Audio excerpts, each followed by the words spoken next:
Mến chào các bạn, hôm nay mình sẽ hướng dẫn các bạn móc một chiếc túi lưới.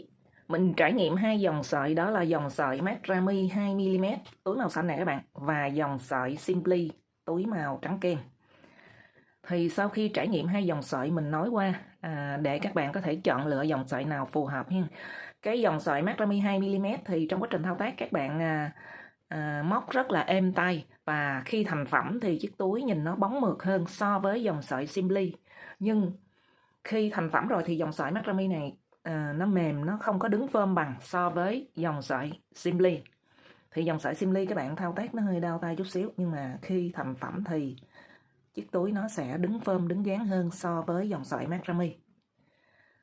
Thì sau khi mình trải nghiệm mình nói lên thì các bạn có thể chọn dòng sợi nào phù hợp với mình ha. Để móc chiếc túi này thì các bạn cần chuẩn bị 2 cuộn Simply loại 150g nha các bạn. Và mình sử dụng kim móc 3.0, và các bạn cũng chuẩn bị một túi rút như thế này. Nếu các bạn sử dụng dòng sợi Macrame 2mm thì chúng ta sử dụng một cuộn 500g. Sau khi sử dụng một cuộn 500g thì các bạn còn bao nhiêu nè? Mình tiến hành thao tác nha các bạn.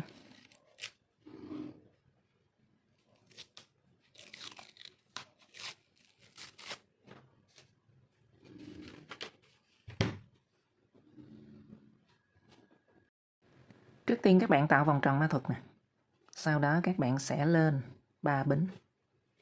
1 2 3. Rồi, các bạn sẽ đi 3 mũi kép đơn chụm đầu. Mình lên 3 bính như vậy là mình tính một mũi kép đơn. Tiếp tục các bạn đi mũi kép đơn thứ hai. Các bạn quấn chỉ kéo qua 2 sợi chờ ha. Rồi tiếp tục quấn chỉ đâm kim vào vòng tròn ma thuật nè, kéo lên. Quấn chỉ kéo qua 2 sợi. Như vậy là mình đã tính 3 mũi kép đơn, và các bạn quấn chỉ kéo hết qua. Rồi các bạn lại lên 3 bính ha, 1 2 3. Rồi chúng ta đi 3 mũi kép đơn chụm đầu nữa. Mũi thứ nhất chờ nè, mũi thứ hai chờ nè, mũi thứ ba kéo chỉ lên, và các bạn sẽ quấn chỉ kéo hết qua 3 mũi kép đơn đó. Rồi chúng ta lên 3 bính. 1 2 3. Các bạn lại tiếp tục đi cầm 3 mũi kép đơn chụm đầu nữa. 1 2 3. Trên kim là có 4 sợi các bạn, mình quấn chỉ kéo hết qua. Tiếp tục lên 3 bính. 1 2 3. Rồi mình lại đi 3 mũi kép đơn chụm đầu nữa. Trên kim có 4 sợi là các bạn quấn chỉ kéo hết qua. Tương tự như vậy mình đi thêm 4 cụm nữa các bạn. Mình sẽ đi 8 cụm vào cái vòng tròn ma thuật này. Sau khi các bạn đi 8 cụm, mỗi một cụm là 3 mũi kép đơn chụm đầu, thì chúng ta nắm cái đầu của sợi chỉ này, các bạn rút thật mạnh ha.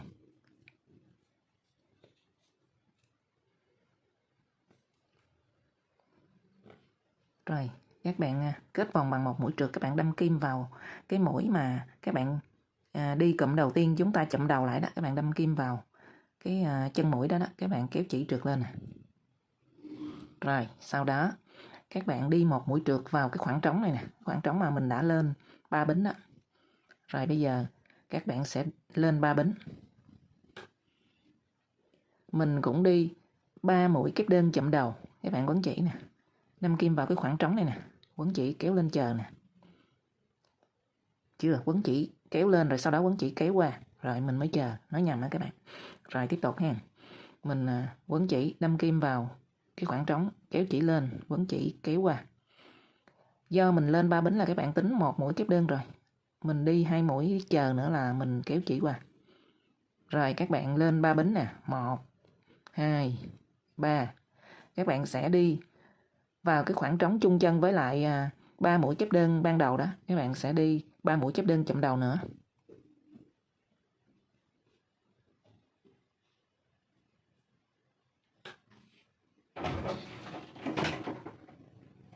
Sau đó các bạn quấn chỉ kéo hết qua. Rồi các bạn lưu ý nè, đến lúc này bắt đầu mình mới lên 4 bính. 1 2 3 4. Rồi cái khoảng trống tiếp theo các bạn sẽ đi một mũi đơn. Rồi các bạn lại lên 4 bính nữa. 1 2 3, 4. Rồi chúng ta sẽ đi cụm giống hệt như cụm chúng ta vừa đi ban đầu là 3 mũi kép đơn chụm đầu.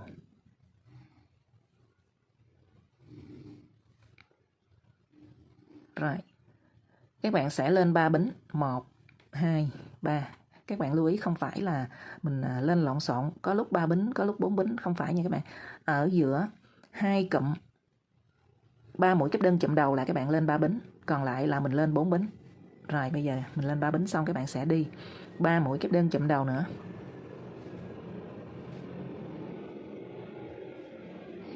Rồi lúc này lên 4 bính lại nè các bạn, 1, 2, 3, 4, rồi đi 1 mũi.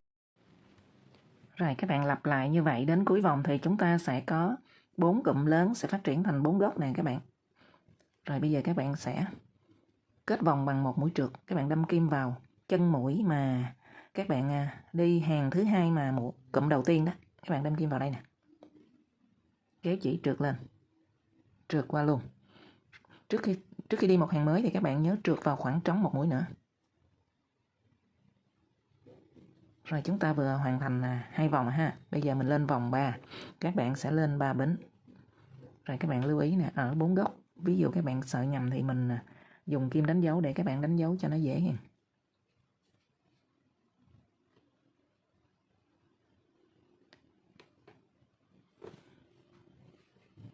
Rồi các bạn lên 3 bính xong thì các bạn sẽ quấn chỉ đâm kim vào cái vòng tròn này. Mình đi cụm 3 mũi kép đơn chụm đầu nữa.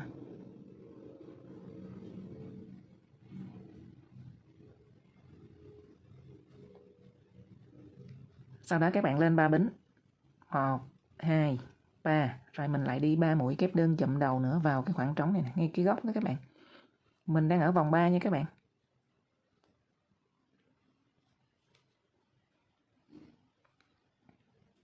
Rồi trên kim có 4 sợi thì các bạn quấn chỉ kéo hết qua. Mình lên 3 bính ở khoảng cách giữa hai cụm 3 mũi kép đơn chụm đầu này. Rồi bây giờ các bạn sẽ lên 4 bính nha. 1, 2, 3, 4. Các bạn sẽ đi một mũi đơn vào khoảng trống tiếp theo nè. Rồi các bạn lại lên 4 bính tiếp.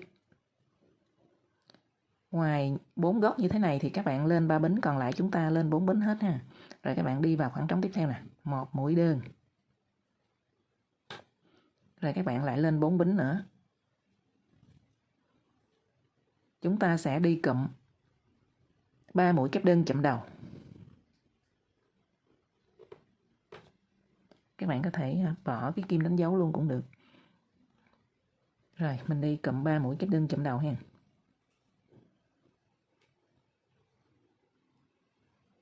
Rồi các bạn lên 3 bính. 1 rồi, 2, 3. Các bạn cũng đi 3 mũi kép đơn chụm đầu nữa vào cái khoảng trống các bạn vừa đi, ngay cái góc đó.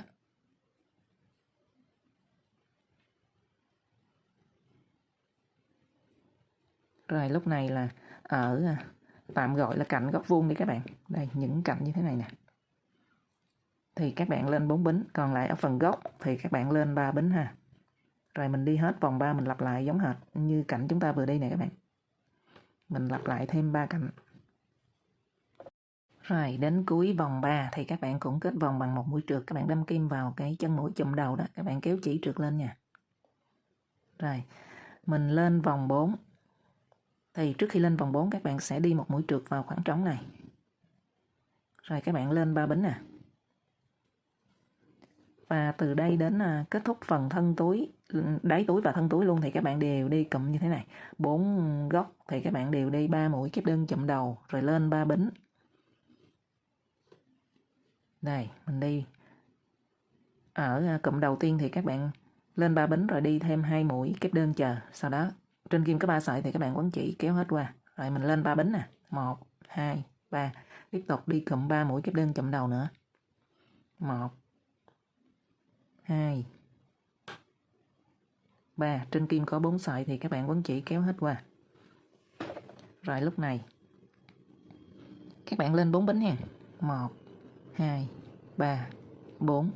Các bạn sẽ đi một mũi đơn vào khoảng trống tiếp theo nè. Ở vòng 3 thì sẽ có 3 khoảng trống như thế này. 1, 2, 3 nè, ở cạnh góc vuông đó. Thì các bạn sẽ đi vào khoảng trống đầu tiên một mũi đơn.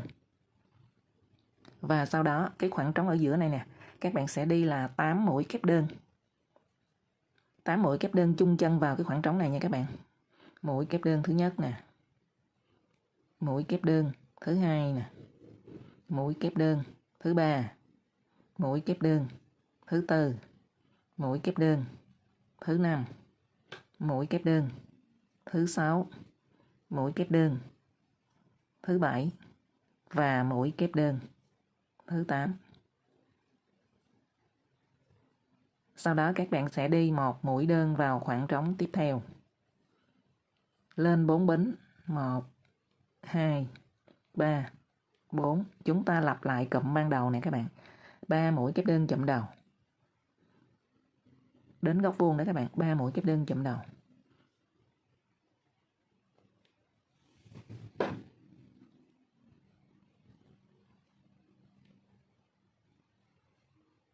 Rồi, trên kim có 4 sợi, các bạn quấn chỉ kéo hết qua. Rồi lúc này mình lên 3 bính. Lại đi 3 mũi kép đơn chụm đầu nữa.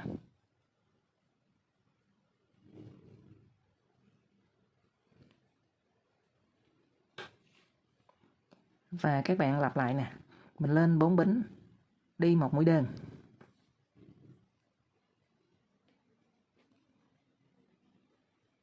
Đi một mũi đơn vào khoảng trống tiếp theo. Sau đó các bạn sẽ đi 8 mũi kép đơn vào khoảng trống ở giữa nè. Và tương tự như vậy mình sẽ đi hết vòng 4 luôn nha các bạn. Đến cuối vòng 4 thì các bạn cũng kết vòng bằng một mũi trượt và mình đâm kim vào cái chân mũi chụm đầu đó, các bạn kéo chỉ trượt lên. Mình sẽ lên vòng 5. Trước khi lên vòng 5 thì các bạn cũng sẽ đi một mũi trượt vào khoảng trống và các bạn bắt đầu lên vòng 5. Các bạn lên 3 bính. Mình đi cụm ở phần gốc này các bạn là 3 mũi kép đơn chụm đầu nha. Rồi lên 3 bính. Các bạn lại đi 3 mũi kép đơn chụm đầu nữa.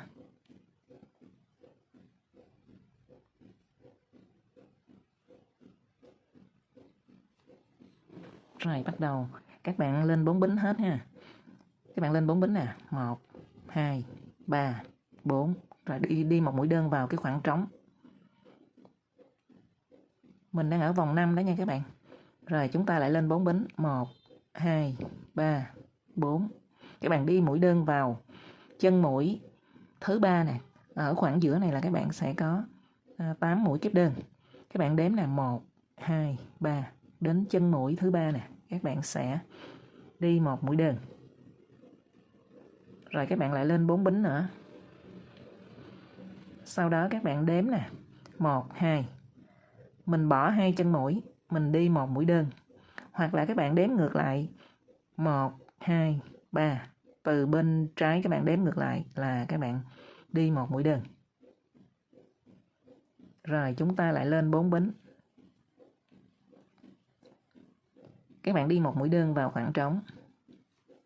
Và chúng ta tiếp tục lên 4 bính, 1 2 3 4 và các bạn sẽ đi cụm 3 mũi kép đơn chụm đầu ở phần gốc. Đi 3 mũi kép đơn chụm đầu, sau đó các bạn lên 3 bính nha. Ở phần gốc, 4 gốc các bạn đều đi lên 3 bính.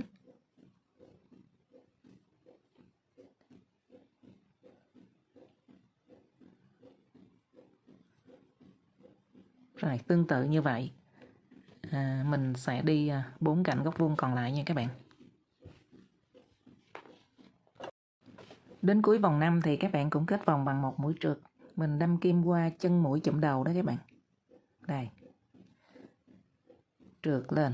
Mình lên vòng 6. Trước khi lên vòng 6 thì các bạn cũng đi một mũi trượt. Rồi chúng ta lên vòng 6 nè. Mình lên 3 bính. Mình cũng đi cụm ở góc vuông như thế này. Các bạn sẽ đi là 3 mũi kép đơn chụm đầu.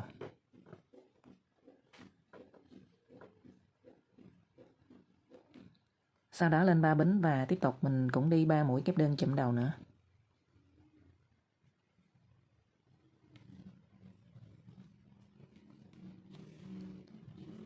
Mình đang ở vòng 6 nha các bạn.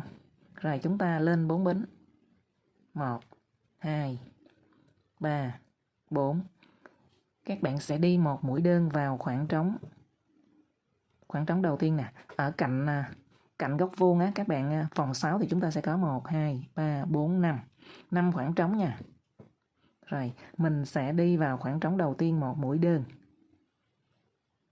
Rồi khoảng trống tiếp theo là các bạn sẽ đi 8 mũi kép đơn vào cái khoảng trống này. Rồi chúng ta đi nè. Mũi kép đơn thứ nhất, mũi kép đơn thứ hai, mũi kép đơn thứ ba, mũi kép đơn thứ tư, mũi kép đơn thứ năm, mũi kép đơn thứ sáu, mũi kép đơn thứ bảy và mũi kép đơn thứ 8. Sau đó các bạn sẽ đi một mũi đơn vào khoảng trống tiếp theo là khoảng trống thứ ba đó các bạn. Một mũi đơn. Rồi chúng ta lại đi 8 mũi kép đơn vào khoảng trống thứ tư. Mũi kép đơn thứ nhất, mũi kép đơn thứ hai, mũi kép đơn thứ ba, mũi kép đơn thứ tư, mũi kép đơn thứ năm, mũi kép đơn thứ sáu, mũi kép đơn thứ bảy và mũi kép đơn thứ 8. Sau đó các bạn sẽ đi một mũi đơn vào khoảng trống cuối cùng. Rồi lên 4 bính. 1, 2, 3, 4. Mình đi cụm 3 mũi kép đơn chụm đầu ở phần góc vuông đó các bạn.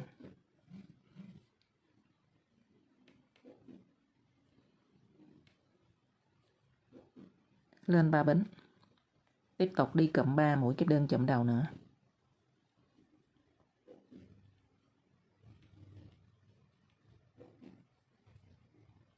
Rồi, tương tự như vậy, mình sẽ đi 3 cạnh còn lại nha các bạn.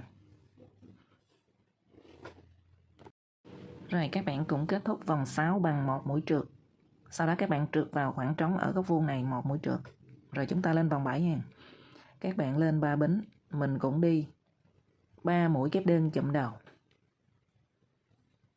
Lên 3 bính. Tiếp tục đi cụm 3 mũi kép đơn chụm đầu nữa.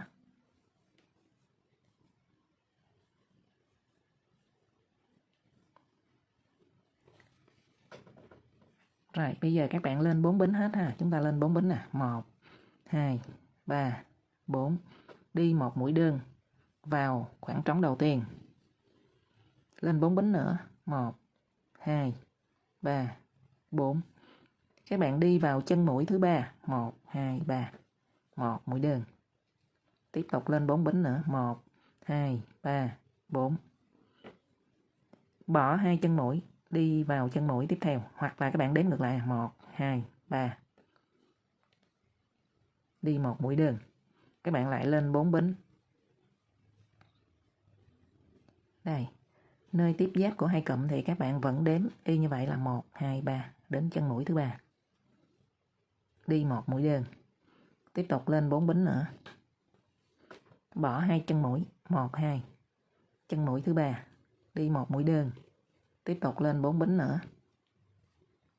Đi một mũi đơn vào khoảng trống. Tiếp tục lên 4 bính. Đến cụm góc vuông, các bạn sẽ đi 3 mũi kép đơn chụm đầu.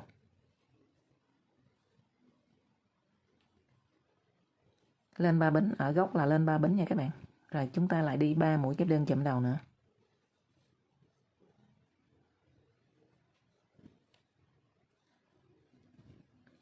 Rồi, bây giờ mình sẽ lặp lại 3 cạnh còn lại giống như vậy nha các bạn. Mình sẽ có là 1, 2, 3, 4, 5, 6, 7. 7 khoảng trống.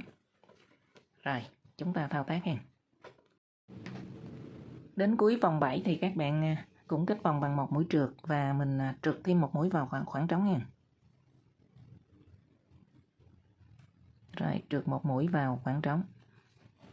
Rồi mình đi lên vòng 8, các bạn cũng lên 3 bính nè. Mình đi thêm 2 mũi kép đơn chờ nữa thành cụm 3 mũi kép đơn chụm đầu. Lên 3 bính. Và các bạn cũng đi cụm 3 mũi kép đơn chụm đầu nữa.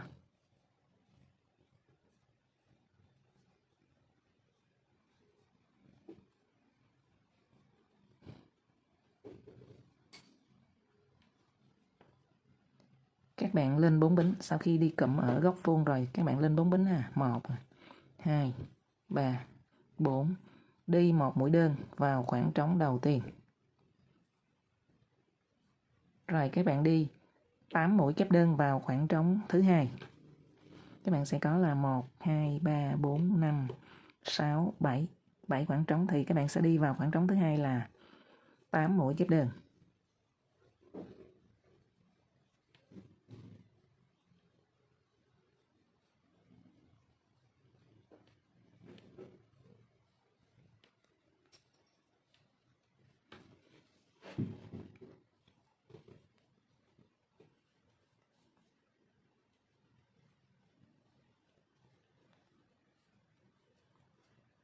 Rồi các bạn đi một mũi trượt vào khoảng trống tiếp theo.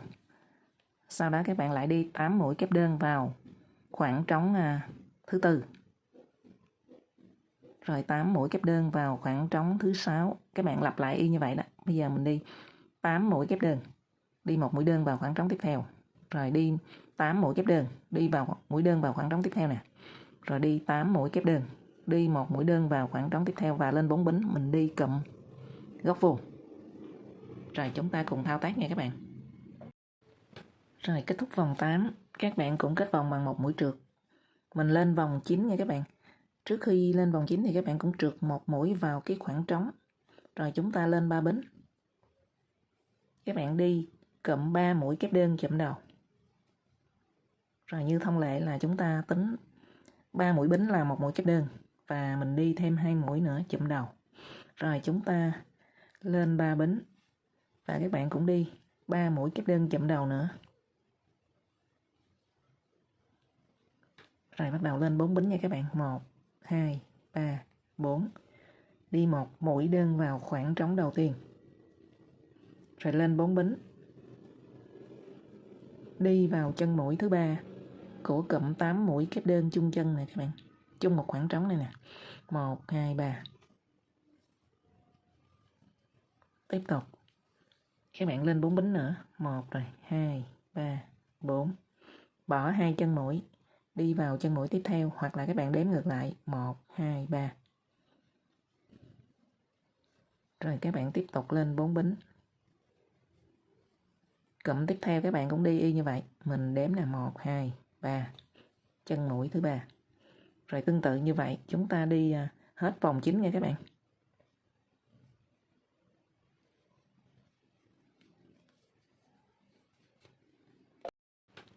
Kết thúc vòng 9 thì các bạn cũng kết vòng bằng một mũi trượt ha. Bây giờ mình lên vòng 10. Trước khi lên vòng 10 thì các bạn trượt vào khoảng trống này, một mũi trượt. Rồi các bạn sẽ lên 3 bính. Đi phần cụm ở góc như thế này là 3 mũi kép đơn chụm đầu.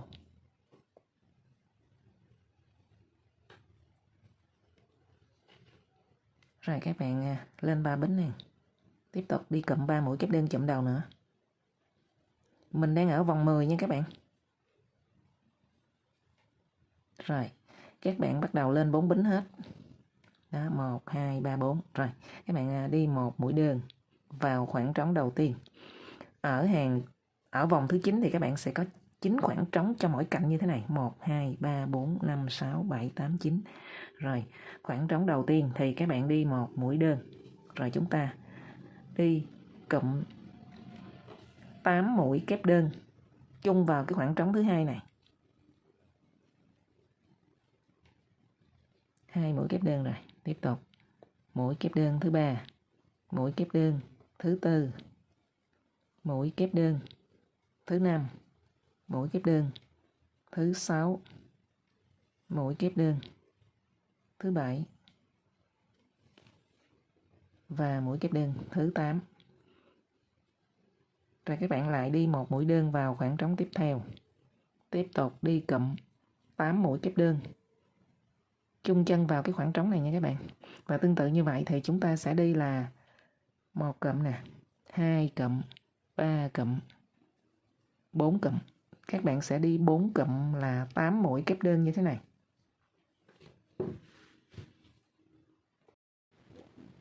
Rồi chúng ta vừa kết thúc vòng 10. Bây giờ mình lên vòng 11 nha các bạn. Các bạn trượt một mũi vào khoảng trống. Rồi mình lên 3 bính.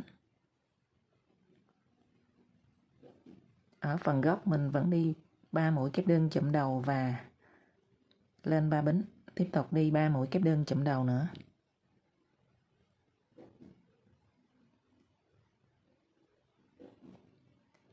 Bắt đầu chúng ta đi 4 bính nha các bạn. 1 rồi, 2, 3, 4.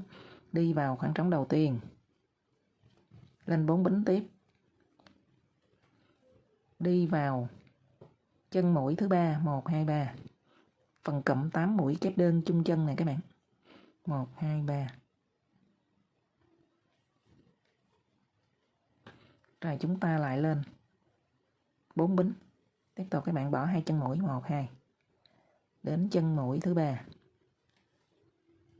Rồi tương tự như vậy các bạn đi hết vòng 11 nha các bạn.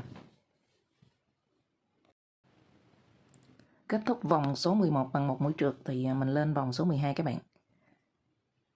Trước khi lên vòng số 12 thì mình đi một mũi trượt vào khoảng trống và các bạn lên 3 bính. Chúng ta đi cụm 3 mũi kép đơn chụm đầu. Rồi lên 3 bính. Tiếp tục các bạn cũng đi 3 mũi kép đơn chụm đầu.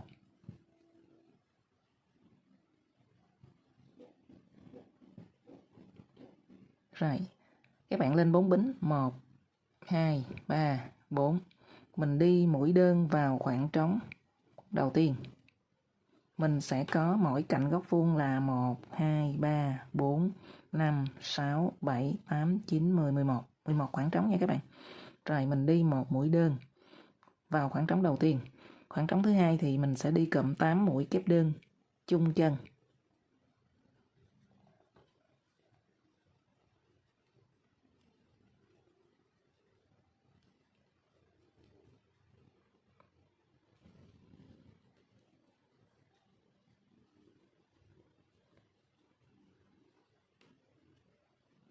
Rồi, sau đó các bạn đi vào khoảng trống tiếp theo nữa là mũi đơn.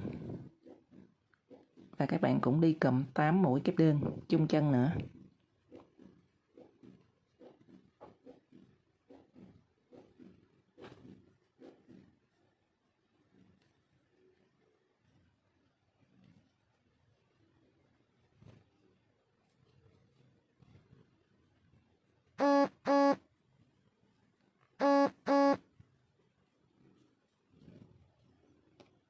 Rồi, khi các bạn đi 2 cụm 8 mũi kép đơn chung chân như thế này thì bắt đầu mình lưu ý nha các bạn. Chúng ta đi như thế này nè. 3 khoảng trống liên tục mình sẽ đâm kim vào khoảng trống nè, kéo chỉ lên nè. Tiếp tục các bạn đâm kim vào khoảng trống tiếp theo nữa, kéo chỉ lên. Và đâm kim vào khoảng trống tiếp theo nữa, kéo chỉ lên. Lúc này trên kim có 4 sợi thì các bạn quấn chỉ kéo hết qua. Rồi chúng ta lại tiếp tục đi cụm 8 mũi kép đơn chung chân nữa các bạn. Mũi kép đơn thứ nhất nè, mũi kép đơn thứ hai, mũi kép đơn thứ ba, mũi kép đơn thứ tư, mũi kép đơn thứ năm, mũi kép đơn thứ 6, mũi kép đơn thứ 7, mũi kép đơn thứ 8, rồi một mũi đơn vào khoảng trống tiếp theo. Và tương tự như vậy mình đi thêm một cụm và một mũi đơn. Cụm là khoảng trống tiếp theo và khoảng trống cuối cùng là các bạn đi một mũi đơn. Rồi lên 4 bính chúng ta lại đi cái phần góc vuông. Rồi ở hàng số 12 có sự khác biệt là các bạn sẽ đi 3 khoảng trống. Các bạn quấn chỉ kéo lên và chúng ta chụm đầu lại để bắt đầu lên phần thân đó các bạn.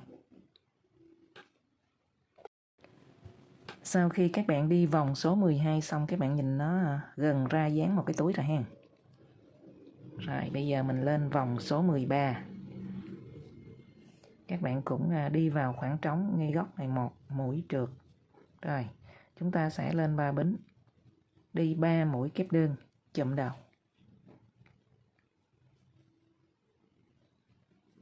Rồi lên 3 bính nữa, cụm 3 mũi kép đơn chụm đầu nữa các bạn.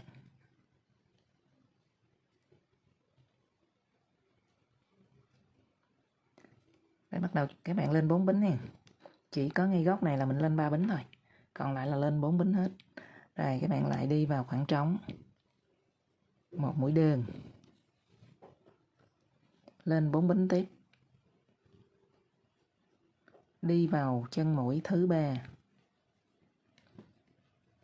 Tiếp tục các bạn lên 4 bính, bỏ 2 chân mũi nè, 1 2. Đâm kim vào chân mũi thứ 3, đi mũi đơn. Các bạn lại lên 4 bính, đi vào cụm tiếp theo, chân mũi thứ 3, rồi lên 4 bính, bỏ 2 chân mũi, đi vào chân mũi tiếp theo. Rồi đến cái phần mà các bạn đi 3 khoảng trống chậm lại đó, các bạn vẫn lên 4 bính, 1 2 3 4, và mình đi chân mũi thứ 3 y như vậy các bạn. 1 2 3. Rồi, tương tự như vậy thì mình đi đến cuối vòng nha các bạn. Rồi, chúng ta vừa đi xong hàng số 13. Mình lên hàng số 14. Hàng số 14 thì các bạn đi giống hệt hàng số 12. Đây, mình sẽ trượt lên một mũi. Rồi sau đó các bạn lên 3 bính.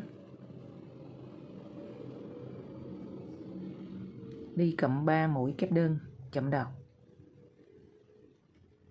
Rồi lên 3 bính. Tiếp tục đi cụm 3 mũi kép đơn chậm đầu nữa. Rồi các bạn lên 4 bính, 1 2 3 4, đi một mũi đơn vào khoảng trống đầu tiên.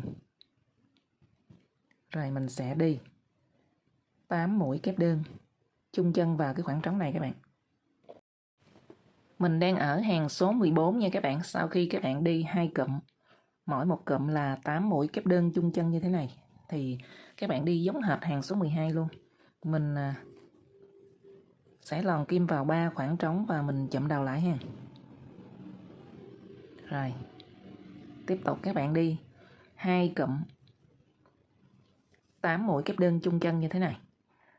Và các bạn lặp lại hàng số 13, 14.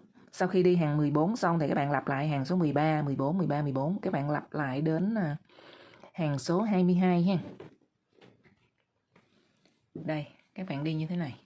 Túi này là mình đi bằng sợi macrame 2mm đó các bạn.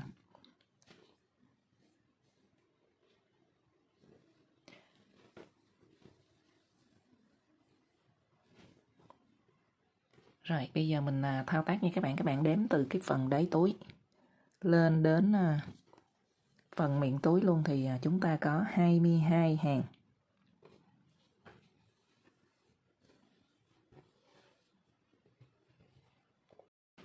Sau khi các bạn lên được 22 hàng thì mình đã hoàn thành phần túi ha. Bây giờ mình làm phần quai. Các bạn sẽ đi cụm giống hệt như vậy nè. Bây giờ mình sẽ trượt một mũi vào khoảng trống ở giữa nè, lên 3 bính. Rồi các bạn sẽ đi 3 mũi kép đơn chụm đầu. Mình đi thêm 2 mũi nữa thôi. Rồi các bạn sẽ kéo chỉ qua. Sau đó lên 3 bính. Tiếp tục mình đi một cụm nữa các bạn, 3 mũi kép đơn chụm đầu nữa.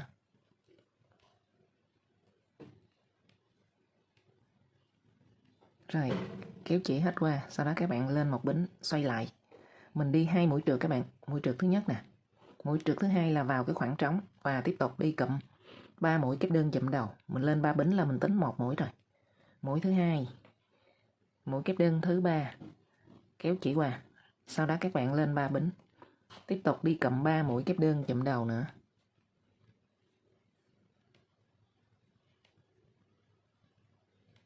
Rồi, lên một bính các bạn xoay lại. Đi 2 mũi trượt thứ nhất nè. Mũi trượt thứ hai là vào cái khoảng trống ở giữa. Và chúng ta tiếp tục lặp lại như vậy. Các bạn đi tổng cộng là 18 cụm như thế này nha các bạn. 1, 2 rồi nè. Mình đang đi cụm thứ 3 thì các bạn đi đủ 18 cụm. Chúng ta gặp nhau ha. Khi các bạn lên đủ 18 hàng thì chúng ta cắt chỉ và mình dùng kim khâu len đó các bạn. Mình khâu cái phần đầu này nè vào ở vị trí cái đỉnh này.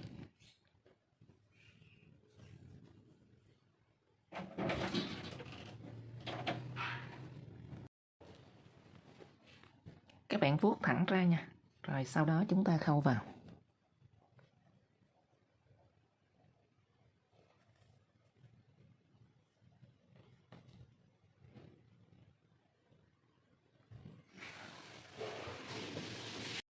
Phần quay còn lại mình cũng đi y như vậy nha các bạn. Đây, mình lòn kim vào phần đỉnh nè, khoảng trống nè, các bạn kéo lên 3 bính. Rồi mình đi cụm 3 mũi kép đơn chụm đầu. Lên 3 bính, tiếp tục đi cụm thứ hai. 3 mũi kép đơn chụm đầu nữa.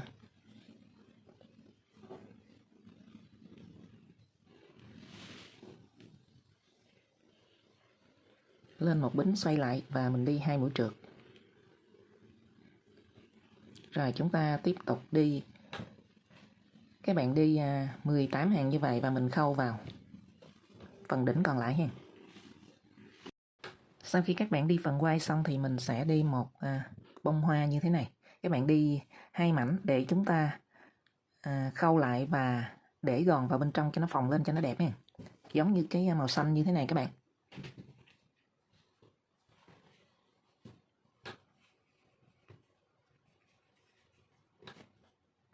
Rồi bây giờ mình thao tác ha.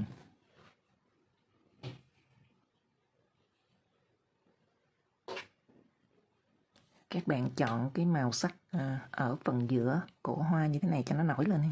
Màu nào cũng được, nó nổi so với cái màu các bạn chọn để đi phần thân túi đó. Rồi bây giờ chúng ta tạo vòng tròn ma thuật. Sau đó các bạn lên 2 bính. Mình sẽ đi vào cái vòng tròn ma thuật này 10 mũi nửa kép.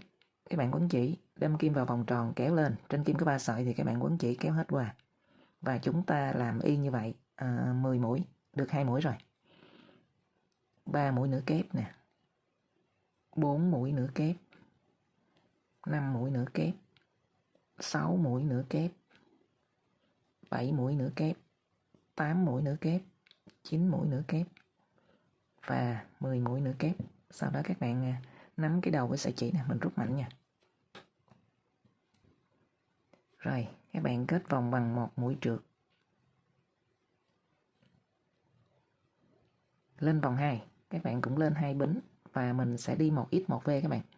Mũi đầu tiên là các bạn sẽ đi 1x nè. Là mỗi mũi một chân. Tiếp tục chân mũi thứ hai thì các bạn sẽ đi là mũi V. Và mình lặp lại 1x 1v như vậy các bạn. Các bạn đi 2 vòng thì mình sẽ có xung quanh là 15 chân mũi. Mỗi một cánh hoa các bạn sẽ đi 3 chân mũi ha.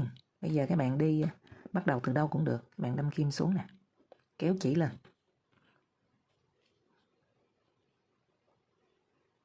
Rồi, các bạn sẽ lên 5 bính. 1, 2, 3, 4, 5. Rồi, xoay lại ha. Mình sẽ đâm kim vào cái sợi vắt ngang này các bạn. Quấn chỉ kéo lên chờ nè. Rồi, mình đâm kim vào cái sợi vắt ngang tiếp theo. Tiếp tục đâm kim vào sợi vắt ngang tiếp theo. Và sợi cuối cùng nè. Rồi sau đó các bạn lại đâm kim vào cái chân mũi các bạn vừa kéo chỉ lên đó. Rồi các bạn kéo lên thêm một mũi nữa. Như vậy là các bạn có 6 sợi trên kim. Bây giờ các bạn quấn chỉ kéo qua 2 sợi nè. 1 lần. Quấn chỉ kéo qua 2 sợi 2 lần. 3 lần, 4 lần, 5 lần. Các bạn kéo qua 2 sợi 5 lần ha. Rồi, là mình được hàng thứ nhất.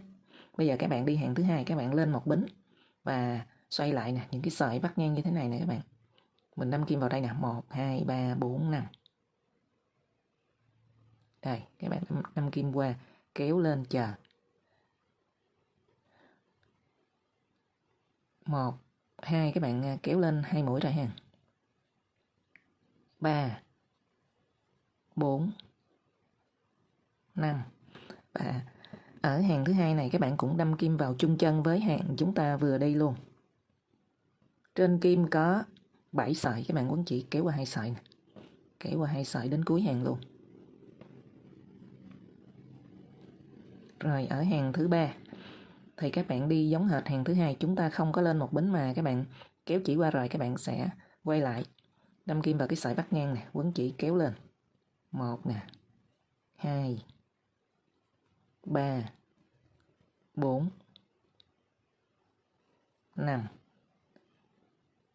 Khi các bạn quấn chỉ kéo lên 5 lần thì trên kim có 6 sợi rồi. Bây giờ các bạn sẽ đâm kim vào chân mũi tiếp theo nha. Kéo chỉ lên thì lúc này các bạn có 7 sợi trên kim, rồi mình cũng thao tác là quấn chỉ kéo qua 2 sợi đến cuối hàng luôn. Là mình đang ở hàng thứ 3 nha các bạn. Rồi hàng thứ 4 mình cũng đi giống hệt hàng thứ 2 và thứ 3.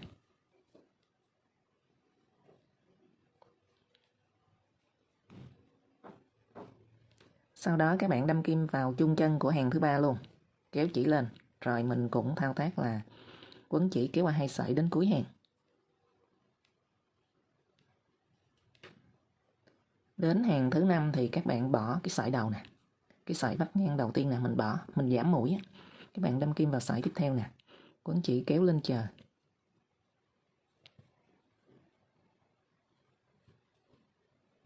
Rồi, chúng ta đâm kim vào chân mũi tiếp theo nữa các bạn. Kéo lên, lúc này thì các bạn còn lại 6 sợi trên kim, mình quấn chỉ kéo qua 2 sợi đến cuối hàng.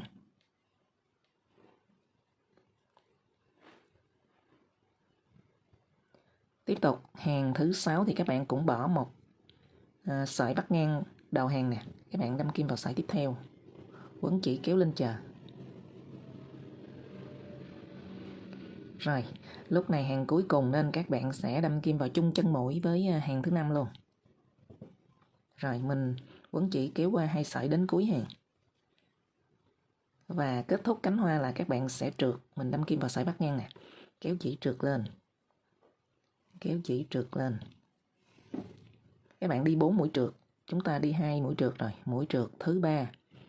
Và mũi trượt cuối cùng là các bạn đâm kim vào chung chân với hàng thứ 5 và hàng thứ 6.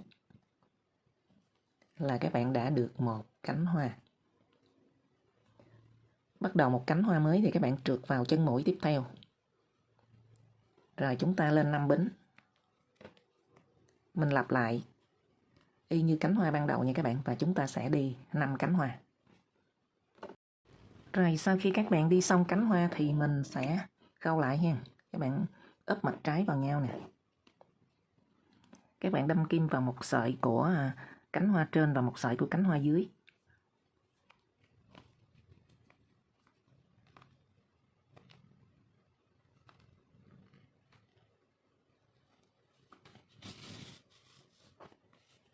Phần đầu này các bạn buộc chặt lại ha.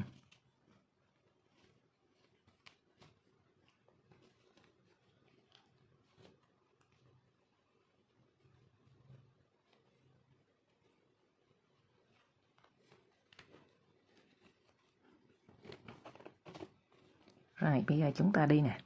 Một sợi của cánh hoa bên trên này các bạn. Ở đây là 2 sợi ha, các bạn đâm kim vào một sợi thôi. Và ở dưới cánh hoa này các bạn cũng sẽ đâm kim vào một sợi.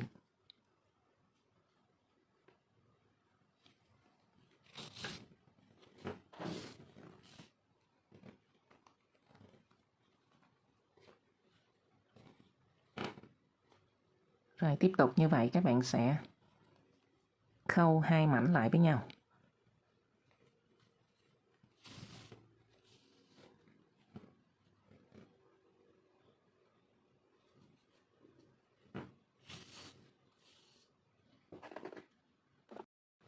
Các bạn khâu 4 cánh rồi thì còn một cánh mình chừa lại để mình để một ít gòn vào ha, cho nó phồng lên cho nó đẹp. Rồi mình hãy khâu cánh còn lại.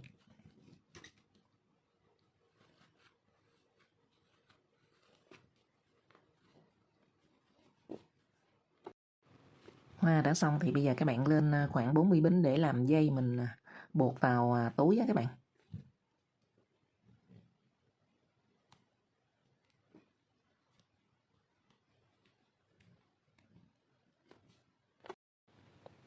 Như vậy là mình đã hướng dẫn xong phần móc chiếc túi lưới đó các bạn. Mình trải nghiệm 2 dòng sợi, đó là dòng sợi macrame 2mm và dòng sợi simli. Thì túi màu xanh là sợi macrame 2mm này các bạn. Sợi macrame 2mm thì các bạn thao tác nó mềm. Và khi lên túi thì nhìn nó bóng mượt hơn là sợi simli các bạn. Nhưng ở sợi simli thì túi đứng dáng, đứng phơm hơn so với sợi macrame nha các bạn. Thì các bạn thích như thế nào chúng ta sẽ sử dụng dòng sợi đó để mà thao tác ha. Mình chúc các bạn móc thành công. Cảm ơn các bạn đã xem video.